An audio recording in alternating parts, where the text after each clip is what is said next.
가정의 달을 보내면서 지난주는 남편에 대한 말씀을 나누고 오늘은 그 반대에 대한 말씀을 나누고자 합니다. 오늘도 어느 가정에서 있었던 에피소드를 소개함으로 한 사건을 소개함으로 말씀을 시작하겠습니다. 여보, 오늘 백화점에서 옷을 하나 봤는데 너무 마음에 드는 거 있지? 저녁 식사를 하던 아내가 느닷없이 옷 이야기를 꺼냈다. 정말 괜찮다. 세일이 내일까지인데 사면 좋을 때. 이렇게 말끝을 흐리는 아내의 목소리에는 아쉬운 마음이 짙게 되어 있습니다. 지금까지 결혼해서 쥐꼬리같이 적은 월급으로 살림을 꾸려온 아내였지만 힘들게 야근까지 한 달에 몇 번씩 하며 애쓰는 내 생각을 한다면 철없이 백화점 옷 얘기를 해도 되는지 남편 입장에서 야속한 마음도 들었다. 아내는 뒷정리를 끝내고 TV 앞에 앉아서도 비싸긴 하지만 정말 잘 어울릴 것 같은데 여보, 사면 안 될까? 안 되겠지? 속으로 이 여자가 정말 하다가 결국 나는 소리를 버럭 지르고 말았다. 지금 우리가 백화점에서 옷 사 입을 때야! 흠칫 놀란 아내는 대꾸도 없이 엉이 입을 다물고 말았다. 잠깐 동안 아내와 내 사이에 침묵이 흘렀고 소리를 질른 그래서 민망해져 버린 나는 TV 앞에 앉아있기가 불편해서 방으로 들어와 버렸다. 그만한 일로 내가 괜히 소리를 질렀네. 남편이 되어서 겨우 옷 한 벌 때문에 아내에게 소리를 질렀다는 것이 참 창피스러웠다. 그러고 보니 벌써 몇 년째 변변한 옷 한 벌 못 사 입고 적은 월급 쪼개고 또 쪼개서 적금도 붓고 주택부금도 붓고 달콩달콩 살림을 야리꾸리 해나가는 아내가 아니던가. 잠자리 들 시간이 쭉 지났는데도 꼼짝을 않는 아내가 걱정이 되어 거실에 나가보았다.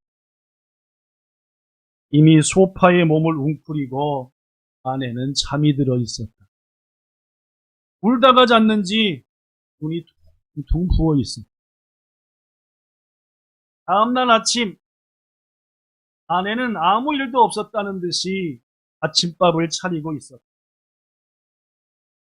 다정하게 이야기를 못 건네는 성격이라 그런 아내를 보고서도 나는 따뜻한 말 한마디 걸기가 쉽지 않았다. 그저 현관문을 나서면서 아내에게 이렇게 말을 툭 던졌다. 그 옷 그렇게 마음에 들면 사. 그러면서 속으로는 이렇게 말했다. 좀 며칠 더 야근하지 뭐 이번. 그날 저녁 여느 때와 같이 피곤한 몸을 이끌고 집으로 들어서는데 아내가 현관 앞까지 뛰어나와 호들갑을 떨었다. 여보, 빨리 들어봐, 빨리 들어봐. 이 여자가 왜 그러는 거야? 아내는 나의 팔을 잡아 끌고 방으로 데려가더니 야부랴 외투를 벗기는 것이오. 그리고는 쇼핑백에서 옷을 꺼내 내 뒤로가 팔을 끼우는 것이 아닌가. 어머, 딱 맞네. 색깔도 딱 맞. 역시 우리 신랑 옷걸이 하나는 죽인다니. 진 봄 자켓 벌써 몇 년째 한 벌로만 입고 있잖아. 아내는 이렇게 말하면서 고개를 갑자기 떨구더니 금방 닭똥 같은 눈물을 흘리고 있었다. 그런 아내의 모습을 보면서 난 언제나 철이 들고 아내의 이와 같은 마음도 모르고 내 어깨에 고개를 묻고 있는 천사 같은 내 아내, 사랑스러운 내 아내는 그러한 집안에서 있었던 우리 주건사님은 도중에 알아차렸지만은 아니 주건사님뿐만 아니라 대부분의 아내들은 처음부터 알아챘겠지요. 누구를 위한 옷이라는 것은요. 네, 남편 사주려고 한 것을 눈치채는데 이놈의 남편들은 다 얘기가 끝나야 그때서 아니 내 옷이었구나. 이게 남편들과 아내들의 가장 큰 차이가 아닌가라고 생각합니다. 아내들은 자기는 어디서 얻어 입고 기어 입고다 하더라도 남편만큼은 좋은 거 입혀주고 싶은 게 아내들인데 남편들은 아내의 그 마음을 아는가 그런가 얘기해도 끝에서 아는 그렇습니다. 이런 아내들을 우리 본향교회에서 또 함께 맞이하신 모든 성도분들 그러한 아내가 옆에 계심을 감사하시기를 예수님 이름으로 축복합니다. 지난주 이어서 오늘은 아내들아 라는 말씀의 제목으로 하나님께서 성경을 통해서 주신 가르침을 전하겠습니다. 자, 하나님은 성경을 통해 아내들에게 뭐라고 말씀하셨을까요? 첫째, 본문 1절, 베드로전서 3장 1절에 보니까 자, 스크린에 있는 걸로 읽어봅시다. 시작. 아내들아, 자기 남편에게 순종하라. 이게 하나님께서 아내들에게 말씀하신 첫 번째 명령. 순종하라는 거죠. 누구한테요? 남편한테. 그렇다면 여러분, 왜 오늘 본문 베드로전서에서 하나님께서는 남편에게 순종하라고 아내들에게 말씀하셨어요? 그 이유가 나와.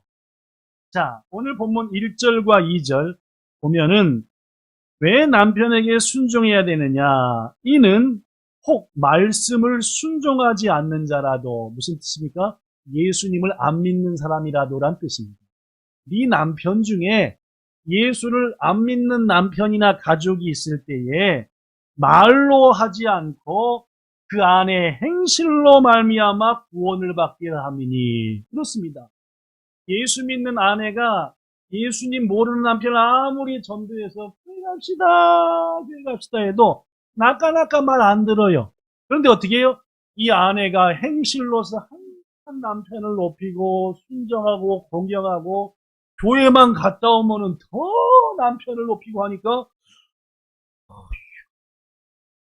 교회 가면 도대체 뭔 일이 있길래 이렇게 갖다 놓으면 나를 이렇게 높여줄까 해서 아내 말로 말미암지 않고 뭘로?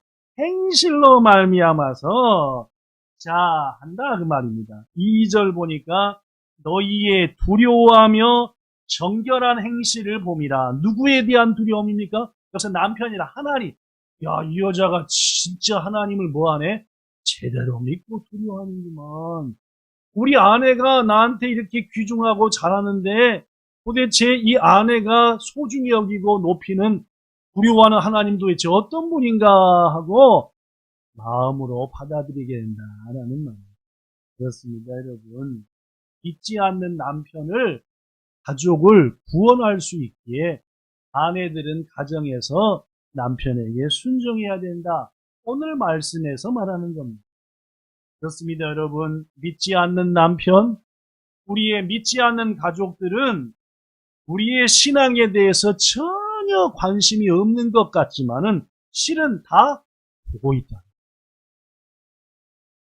우리의 가족들 말입니다.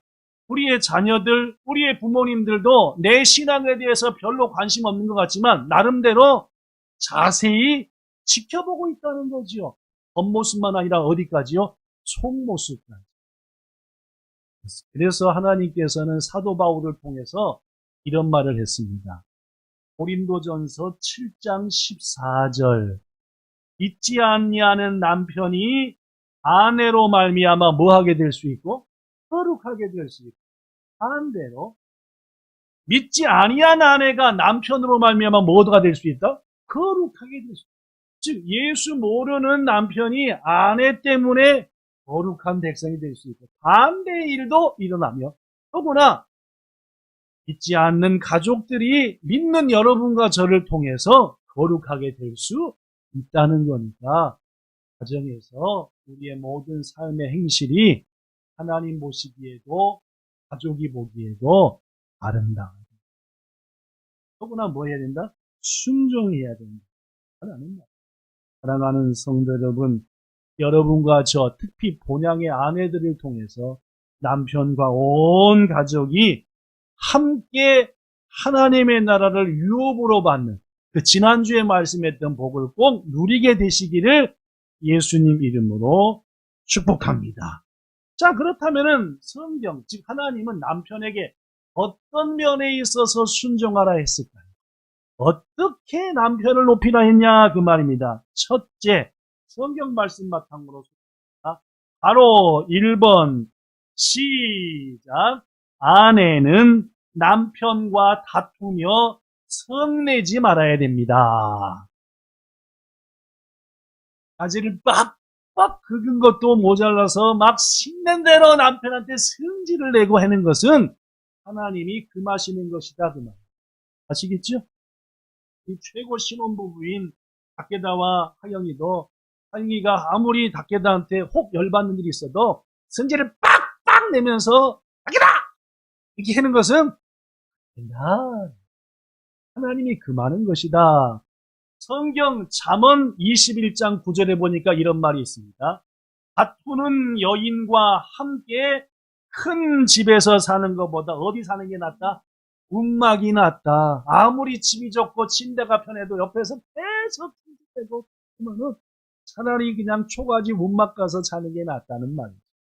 잠언 21장 19절 시작. 다투며 성내는 여인과 함께 사는 것보다 광야에서 사는 것이 나으니라 라고 했으니, 사랑하는 아내 여러분들, 남편을 향해서 성질 많이 내서 남편을 쫓아내는 그러한 우리가 되어서는 안 된다는 거예요. 부가 사실 살다 보면은 다툴 수도 있습니다. 근데 다투는데 단순한 의견 차이로 다투면은 자세히 흥분하지 말고 입에서 이러니까 설명을 했는데 성질부터 내면은 얘기가 돼요, 안 돼요? 안 된단 말이에요. 흥분하지 말, 다투지도 말고 이유를 잘 설명하고 이렇게 한 부부관계 되지. 막 있는 대로 성질부터 내고 소리부터 질러대면은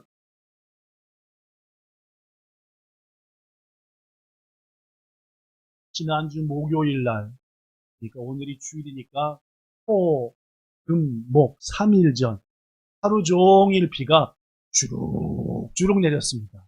이게 비가 막 세차게 내리는 비가 있는가 하면은 지난주 목요일 날 기시조 지역에 내린 비는 쭉, 뭐 쉴 새 없이 쭉, 그냥 딱 서 있고 비누칠만 하면 샤워 딱 될 정도로 쭉.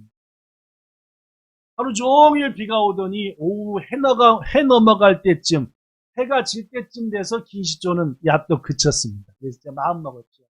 아니, 오늘 저녁에는 밥 먹고 주차장에를 좀 갔다 와야 되겠다.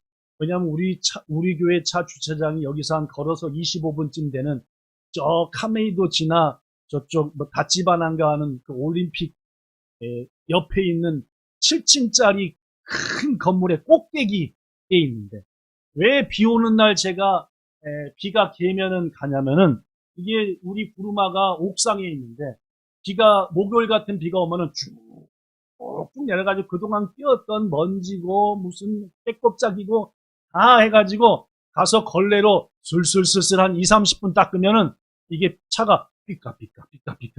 그래서 비만 그치면 저는 뭐 밤이고 새벽이고 같은 걸레 노란 거 하나 들고 자전거 타고 가는데, 이번에는 초저녁에 그쳤길래 사모니 운동이나 할 겸 같이 가고, 당신은 차 속에서 나는 이사할 거나 하고 준비하고 나는 열심히 닦을 테니까.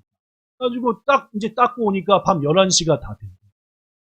예, 우리 차는 옥상에 있는데 옥상부터 7층, 6층 쭉 내려오면은 한 층에 한 10대씩 차가 주차돼 있어. 주차장검, 주차장검. 한참 내려오는데, 깜짝 놀랐어요. 왜 놀랄게요? 차 속에 사람이 들어있는 거예요. 불이라도 켜놓고 시동이라도 걸어놨으면 깜깜하게 해서, 깜짝이야. 했는데, 또 갔더니 또, 바로 다음 차 같은 이거 두 명이 또 앉아. 깜짝이야. 밤 11시가 다 되는데, 이 주차장 건물에 주차되어 있는 차 속에 남자들이 4명이 들어있던 거지. 그래서 제가 사모님한테 뭐라 그랬더니, 아마도 저 사람들은 집에 가기가 싫은가 봐. 이렇게 얘기했고요. 뭐 위험하니까가 아니라 제가 사모하니까 한 말은 아마도 저 사람들은 집에 가기가 싫은가 봐. 아니 밤 11시가 됐는데 차 속에서 무슨 얘기하고 있고 아주 보통 없어 보이는 게 아니에요. 저는 이제 막 차 닦느라고 땀 직직 흘리고 막 노란 걸레 들고 왔다 갔다 하는데 차 속에서 불도 안 켜놓고 이러고 이거 보면서 근데요? 그건 요즘 남편들이 집에 일찍 가는 것을 싫어하는 남편들이 많답니다. 왜요? 아내가 하도 구박하니까. 예, 바가지를 빡빡 긁고 승질을 내놓으니까 집에를 못 간다는 말이죠. 우리 옛날에 어머니들, 할머니들도 사실 시댁생활하면서 스트레스를 이만저만 받은 게 아닙니다. 그래서 어느 한 심리사회학자가 조사를 했대요. 할머니를 찾아다니면서 할머니는 과거에 집안에서 스트레스를 받으시면은 어디서 푸셨나요? 했더니 1등으로 나온 데가 있어요. 오늘 일부 예배 때는 맞췄어요. 어느 분이 맞췄거든요. 석환 집사님이 맞췄어요. 일부 예배 때. 여러분도 맞춰보세요. 시어머니, 시집 가가지고 시어머니나 시아버지나 남편이나 시동생들한테 열받았다. 어디 가서 풀을게요? 또 우리 또 진규 집사님이만 어떻게 남자들이 더 잘 맞춰. 아이고. 알레타 가서 풀어. 왜냐면은 요새 우리 하은이나 연우는 잘 모르고 현수도 모르겠지만은 옛날에는 빨래할 때 이따만한 야구방망이 같은 게 하나가 있었어요. 왜냐면은 요 세탁기가 없으니까 손으로 다 빨아야 되는데 비누를 묻힌 다음에 그 비눗물이 빨래 속에서 이렇게 잘 스며들도록 이따만한 목대기로 빨래를 치면은 이게 빨아지는 거다. 요새 그 통돌이 세탁기 여기 그 원리래요. 위에 올라갔을 때 빨래가 탁 떨어지면서 위에서 이게 돌잖아요. 그러니까 위에 올라가서 팍 떨어지면서 이게 빨래판이 아니라 뭐지? 빨래 방망이로 때리는 것과 똑같은 효과를 거둔다. 그래서 너무 많이 넣으면 안 되는데 위에서 착착 떨어지게 이렇게. 남편이 열받게 하면 어떻게 하는 거예요? 그냥 남편의 바지하고 그냥 속옷을 그냥 이러고 남편을 펼 수는 없고 시어머니하고 시동생들이 열받게 하면 어떻게 돼요? 이게 그냥 시아버지 시동생하고 이 풀었다. 요새는 어떻게 푸느냐라고 물었더니 이 세탁기 코스에다가 빨래를 스트레스 받게 하는 사람이 빨래를 넣은 다음에 세제를 평소보다 한 4배 매겨버린다. 그러니까 옷 대신에 누구한테 매겨버린 거예요? 옷 대신이 아니다. 열받게 한 사람 대신에 옷에다가 그냥 확 넣고 최고 강한 세게 코스로 해서 세게 한다는 거예요. 혹시 여기 계신 남편분들 중에서 이상하게 옷이 좀 너덜너덜 한다든지 그날 아니면 평소보다 빛이 번쩍번쩍 나거들라 내가 혹시 지난주 열받게 한 일이 없나 생각하면 100% 답이 나오는 거죠. 어떻게 되겠어요? 왜 옷을 입다 이러면 생각이 아니라 여보 내가 잘못했어 미안해 해가지고 부인이 좋아하는 맛있는 걸 사갖고 들어가면 되니까 괜히 옷이 했는데 왜 옷이 빨게 됐나 뭐 흐물해졌냐 해야 되지 말고 부인이 좋아하는 걸 사들고 들어가면 그게 답이다 그 말이죠. 그렇습니다 여러분. 사랑하는 아내 여러분들 남편에게 순종하라 하신 하나님의 첫 번째 메시지는 다투며 싸우지 말라라는 말. 자, 두 번째는 또 뭘까요? 창세기 2장 18절에 보면은 하나님께서 아담을 깊이 잠들게 하신 다음에 누구를 만들어 주셨어요? 하와를 만들어 줬잖아요. 하와한테 붙인 별명이 있지요? 뭐였을까요? 4글자인데. 돕는 배필. 그렇죠? 하나님께서 아내를 만들 때 아내에게 첫 번째 주신 사명이 뭐예요? 돕는 배필이라는 말. 도와준다. 이 돕는 배필이라고 하는 원문 히브리어는 따라해 보세요. 에제르네게드. 시작. 이게 히브리어로 돕는 배필이라는 말인데, 특별히 여기서 뭔 단어가 중요하면 에제르라는 단어가 중요해요. 에제르. 이게 뭐냐 하면은 이 에제르라고 하는 것은 하나님이 택한 백성을 구원하기로 마음 먹으셨을 때 절대적인 능력으로 그를 반드시 구원함으로 이끌 때 쓰시는 이 능력, 이걸 뭐라 그래? 에제르라고 하죠. 뭔 말씀인지 아시겠어요? 그 말입니다. 즉 에제르라고 하는 것은 여기 써진 것처럼 아내가 단순히 남편을 보좌하거나 부족하다 그런 뜻이 아니라 남편에게 강력한 누구와 같은 하나님의 능력과 같은 힘으로 남편을 높여주고 지켜주는 그 힘을 누구한테 주셨다는 겁니까? 아내한테 주셨다는 겁니다. 이겁니다. 남편들도 아내를 함부로 생각하면 안 되는 게 하나님이 주시는 은혜와 능력만큼이나 귀중한 것을 하나님은 누구 통해 내게 주신다? 아내를 통해서 주신다는 거예요. 바로 하나님의 창조 섭리 속에서 아내는 남편한테 있으나마나한 존재가 아니라 하나님의 구원만큼이나 막강하고 능력 있는 존재니까 실은 남편이 위대해지고 남편됨은 누가 역할을 잘할 때? 아내가 하나님이 그에게 주신 특별한 재능을 바탕으로 용기를 주고 기도하고 하는 가운데 남편이 비로소 멋진 남편이 된다는 거죠. 이게 바로 아내가 먼 배필의 사명을 감당하는 거다. 돕는 배필. 고로 남편이 좀 영 그러면은 아내들은 남편한테 화내고 짜증내지 말고 뭘 해야 돼요? 하나님이 내게 주신 남편을 높이는 일을, 남편을 높여나가는 일을 내가 뭐하고 있구나? 잘 못하고 있으니까 하나님이 저에게 힘을 주시고 재능을 주셔서 우리 남편 만나게 하사 그를 높이라고 저를 우리 남편의 아내로 삼으셨는데 그 일을 뭐하게 해주세요? 감당해 주세요 하고 기도하고 구체적인 행동을 하는 것, 이게 귀중하다는 말입니다. 자, 오늘도 일부 예배와 마찬가지로 남편 나무라는 얘기는 건너뛰고 세 번째 남편 나무라는 게 있는데 이따가 주보 가져갈 분들은 가져가시고 안 가져갈 분들은 홈페이지 보시고 뭔 남편 나무인가 나중에 읽으시면. 세 번째, 하나님께서는 남편을 어떻게 순종하고 남편에게 남편을 높이라 했느냐. 세 번째, 시작. 아내는 가정을 지키는 일에 충실해야 합니다. 말이냐? 아내는 말 그대로 어느 쪽에 대한 책임이 있는 거예요? 집안. 그리고 무엇보다도 아내는 집안일에 먼저 최선을 다하라. 그런데 사실 이 말은 요즘 이 시대하고는 조금 안 맞을지도 모르겠습니다. 왜냐하면 요즘은 뭔 벌이를 해요? 맞벌이를 하잖아요. 부부가. 우리 교회도 일부 예배 때 보니까 거의 헛돈도가 맞벌이더만. 2부 예배도 보니까 맞벌이도 있고 아닌 부부도 있고 그런 얘기죠. 2부 예배는 또 그런 얘기죠. 하여튼 요새는 맞벌이가 많아져가지고 학교에서도 옛날에는 저 같은 경우가 학교 다닐 때는 남자들은 기술이나 무슨 농업 이런 거 배웠고 또 공업 이런 거 과목이 말입니다. 여자들은 가사, 가정 이런 거 해요. 그래서 남자들은 막 톱질하고 만들고 박는 거 배우는 과목이 있는데 여자들 대신에 바느질하고 밥하고 영양하고 했던. 근데 요새는 남자들도 뭘 배운대요? 가정과 가사 과목을 배운다는 말이죠. 왜냐하면 이 정도로 시대가 바뀌어서 남자들도 바느질하고 남자들도 요리하고 남자도 빨래하고 다름질하는 것들을 배운다. 그러나 여러분, 하나님께서는 바울을 통해 우리에게 이렇게 말씀하십니다.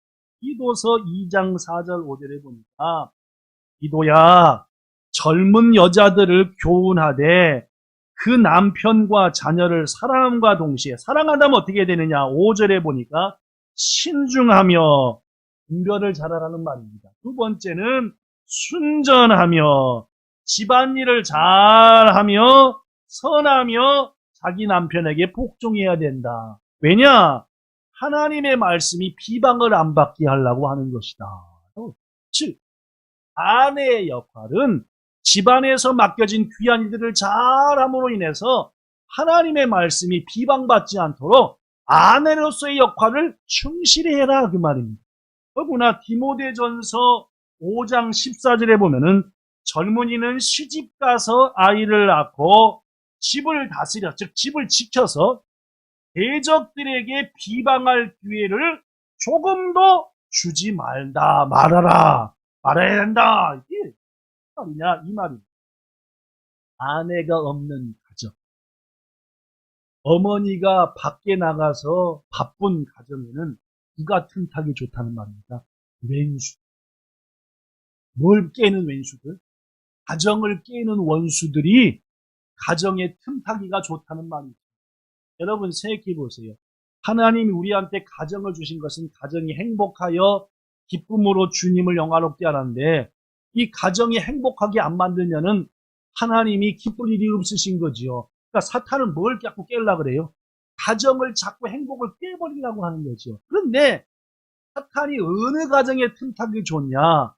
이게 가정을 지켜야 될 아내, 어머니가 자꾸 밖에 나가면은 딱 틈타기가 좋다는 말입니다. 사단이 말입니다. 여러분, 대개의 경우 어떻게 틈타냐? 아내가 경제적으로 힘이 생기면은 누가 나약해져요, 반대로? 이게 10중 8구가 그래요. 아내가 경제적으로 힘이 생기면 남편도 힘이 생길 것 같은데 이 남편들이라는 것들은 본래부터 못된 거 가지고 아내가 돈을 잘 벌어오면 그때부터 뭘 생각을 해요? 딴 생각을 하고. 쉽게 돈 벌 방법이 없어. 어떻게 이런 식으로 자꾸 열심히 일하던 것이 자꾸 이기게 된다는 말이죠. 무슨 말인지 아시겠죠? 그래서 의지하려고 한다는 말이죠. 이게 일부 남편들이 가진 못돼 먹은 마음. 부인이 일을 해서 경제적으로 좀 보태면은 내가 더 열심히 일해가지고 우리 부인이 가정일과 자녀교육일, 부모를 섬기는 일, 그리고 하나님을 섬기는 일 열심히 해야지 라고 생각해야지 맞는데 아내가 열심히 일하면은 이번 주 어떻게 핑계대서 회사 안 가고 어디 생기면 없을까? 이런 마음이 생기는 못된 남자들이 거기에 누가 틈타는 거요? 사탄이 틈타는 거예요. 더구나 이것은 하나님의 말씀과도 어긋나는 겁니다. 우리가 알다시피 창세기 3장에 보면은 하나님이 남자한테 말하기를 가시덤불과 엉겅퀴를 땅이 너한테 낼 것이니 너는 먹기 위해서 열심히 뭘 흘려라? 땀을 흘리고 수고해라. 이거 하와한테 준 겁니까? 아담한테 준 겁니까? 아담한테 준 사명인데 자꾸 남자들이 그것을 잊어버리고 해산의 고통이 누구한테 있으니까? 아내한테 있으니까 나는 땀 흘려 일해서 가족의 경제적인 부분을 책임져야 될 일이 남편한테 있다는 말입니다.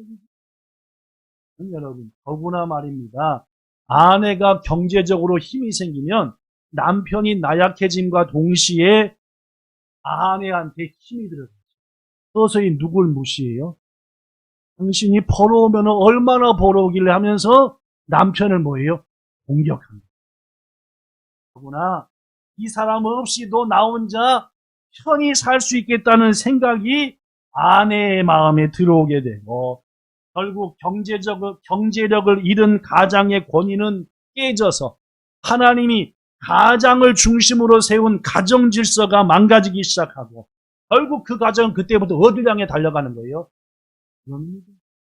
이혼을 향해 달려가는 거지요. 그 다음부터는 갈라서는 일밖에 없나. 왜냐면 아내는 남편이 우습게 보이고 남편은 자꾸 빌붙으려고 그러고 그거 하니까 결국은 뭐요? 니는 니대로 살고 난 내대로 살자. 너무나만 어머니가 밖에 나가 있는 가정은 그 피해가 어디까지 미쳐요? 자녀한테까지 미친답니다. 엄마가 직장일로 늦으면은 아이들은 엄마 볼 일들이 별로 없어요. 쓸쓸, 외로워요, 차비심. 그러다 보면 자꾸 누구를 의지하게 돼요? 친구를 의지하게 돼요. 친구 의지하다가 잠깐 친구가 딴짓하면 어떻게 해요? 금방 배워버리는 거예요. 예, 어느 정도 나이까지는 이 엄마의 역할은 이루 말할 수 없이 중요한 거예요. 학교 갔다 딱 왔는데 엄마가 계신 것과 안 계신 것은 경험해 본 사람 알다시피 천지만지 차이인 거예요. 즉 아내가 어머니가 맞벌이라 해서 밖에 자꾸 나가다 보면은 그 결과 외로운 자녀들은 자칫 어려운 길에 빠지게 되고 부모의 권위는 추락하게 되고 부모가 아닌 다른 곳에서 위안과 재미를 얻었던 아이들은 결국 머지않은 훗날 엄마 아빠가 돈 벌고 우리한테 해준 게 뭔데? 라는 말이나 하게 되고 결국 이것이 21세기의 가장 큰 가정 문제의 발단이다라는 말. 그러므로 하나님께서는 사도 바울을 통해서 아내에게 말하기를 신중해라. 집안일을 잘 돌보라. 그리야만이 하나님의 말씀이 비방을 안 받고 사탄이 안 탄다라고 했다는 말. 그러므로 이 자리에 함께 하신 우리 그리스도인 아내 여러분들, 세상의 불신자처럼 물질적으로 좀 더 여유 있고 물질적으로 좀 더 평안하고 지금보다는 조금 더 나을 것 같다 해서 일터로 달려나가지 말고 부디 믿음으로 살고 하나님의 말씀으로 살겠다는 용기를 바탕으로 가정을 든든히 지켜서 하나님께 더 귀한 것으로 가정의 복을 임하게 하는 이 사명이 더 우선돼야 되지 않냐라는 말입니다. 그래서 세 번째, 아내는 돈 벌어 오는 것도 중요하지만 뭘 잘 지켜라? 가정을, 남편을, 자녀를 잘 지키고 그러면서 주일에도 헌신하고 이게 아내가 해야 될 일이 아니냐 그 말입니다. 자, 또 건너뛰어서 네 번째.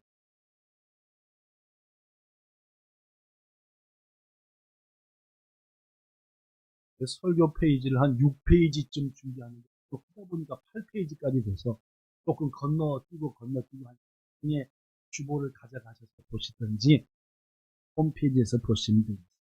마지막 네 번째로 아내는 또 어떻게 남편에게 순종하고 남편을 높여야 되느냐. 오늘 본문 3절과 4절에 보니까 아내에게 이렇게 말하면 너희의 단장은, 즉 아내들아 너희를 예쁘게 단장하는 것은 머리를 꾸미고 금가락지 금목걸이를 차고 아름다운 옷을 입는 외모를 꾸미는 것으로 해라 말라. 하지 말고 4절 오직 마음에 숨은 사람, 즉 우리 속에 있는 이 속마음, 영혼, 이 마음, 요 마음을 뭐로? 온유하고 안정한 심령에 썩지 아니할 것으로 하라. 이는 하나님 앞에 값진 것입니다. 그렇습니다. 아내가 얼굴과 몸을 아름답게 단장하는 것은 해야 될 일이고 매우 귀중한 일입니다.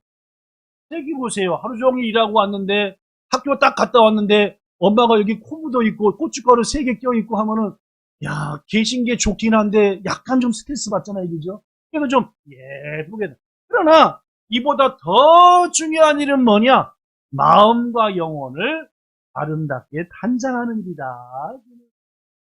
그렇습니다. 마음과 영혼이 예쁘게 단장해야 남편이 좀 실수해도 수 있잖아. 자식이 빵점을 받아와도 다음에는 100점이 될 수 있어 하고 용서준다는 말이죠. 그렇습니다. 더구나 여러분, 하나님을 경외하는 마음으로 속사람을 단장한 아내는 성경 말씀에 보니까 진주보다도 귀하다. 그렇습니다. 아내가 단장해야 될 것은 겉모양도 중요하지만 우리의 마음을 온유하도록 단장해야 되고 이 마음을 가장 이쁘게 단장하는 길은 누구를 경외하며? 하나님을 경외하고 그분을 높이면 내 마음이 좀 아름다워져서 하나님께도 기쁨이 되지만 남편과 가족에는 뭐보다 귀한? 진주보다도 귀한 존재가 되어서 하나님이 주시는 땅과 하늘의 복이 누굴 통해서? 그 아내를 통해서 그 진주 같은 여인을 통해서 그 집안에 뭐한다? 임하게 된다. 이게 잠언 31장의 말씀이라는 거죠. 사랑하는 본향에 속한 아내 여러분들, 우리 하나님을 경외하는 여러분들을 통해서 온 본향 성도들의 여러분의 가정에 하나님의 풍성한 복이 충만히 임하기를 예수님 이름으로 축복합니다. 말씀을 정리합니다. 오늘은 이제까지 얘기했던 말씀을 정리하는 결론의 말씀이 아니라 아까 서두와 마찬가지로 한 글을 소개하고 말씀을 마치겠습니다. 그것은 수필입니다. 제목, 남편도 사랑받기 위해 태어난 사람이라는 제목의 글을 짧지만 소개합니다. 전에는 남편 때문에 힘들다고 생각했습니다. 그러나 이제는 나 때문에 남편이 얼마나 힘들까 이렇게 생각하게 됐습니다. 전에는 내가 참아준다고 생각했습니다. 그러나 이제는 남편도 많이 참는구나 하고 생각합니다. 전에는 남편이 어떻게 사람이 저럴 수가 있어 하며 특이하다고 생각했죠. 그러나 이제는 남편을 특별한 사람입니다. 또 생각합니다. 전에는 남편에게 당신 어떻게 그럴 수가 있어? 라고 말하고 생각했습니다. 그러나 이제는 남편도 사람이니까 그럴 수도 있지 라고 생각합니다. 전에는 아이들이 우선이었습니다. 그러나 이제는 남편이 우선입니다. 전에는 남편이 나에게 피해를 주는 가해자이고 내가 그 남편으로 인해 피해를 입는 피해자라고 생각합니다. 그러나 이제는 남편도 나로 인한 피해자임을 알고 삽니다. 전에는 내가 사랑받기 위해 태어난 사람이었습니다. 그러나 이제는 남편도 사랑을 받기 위해 태어난 사람이라고 생각합니다. 마지막은 제가 위에 여러분이 밑에 거 읽읍시다. 그렇죠? 전에는 남편이 나를 사랑해야 한다고 생각했습니다. 시작. 그러나 이제는 내가 남편을 좋으신 하나님, 지난주 남편들아에 이어서 오늘은 아내들아 라는 말씀으로 하나님께서 아내들에게 주신 일부의 말씀을 전하며 우리가 어떻게 남편을 사랑하며 어떻게 소중히 여기며 어떻게 공경하며 높여야 되겠는가 어떻게 순종해야 되는가를 말씀 주시니 감사합니다. 주님을 경외하는 현숙한 여인으로 우리의 영혼과 심령을 단장하여 남편에게는 진주보다 더 귀한 여인이 되고 하나님의 주시는 놀라운 가정을 향한 복들을 우리를 통해서 온 가정에 넘치게 하는 아름다운 복된 아내들로 본향의 모든 여인들을 삼아주시고 그렇게 복 주시기를 원하며 예수님 이름으로 기도드리옵나이다. 아멘.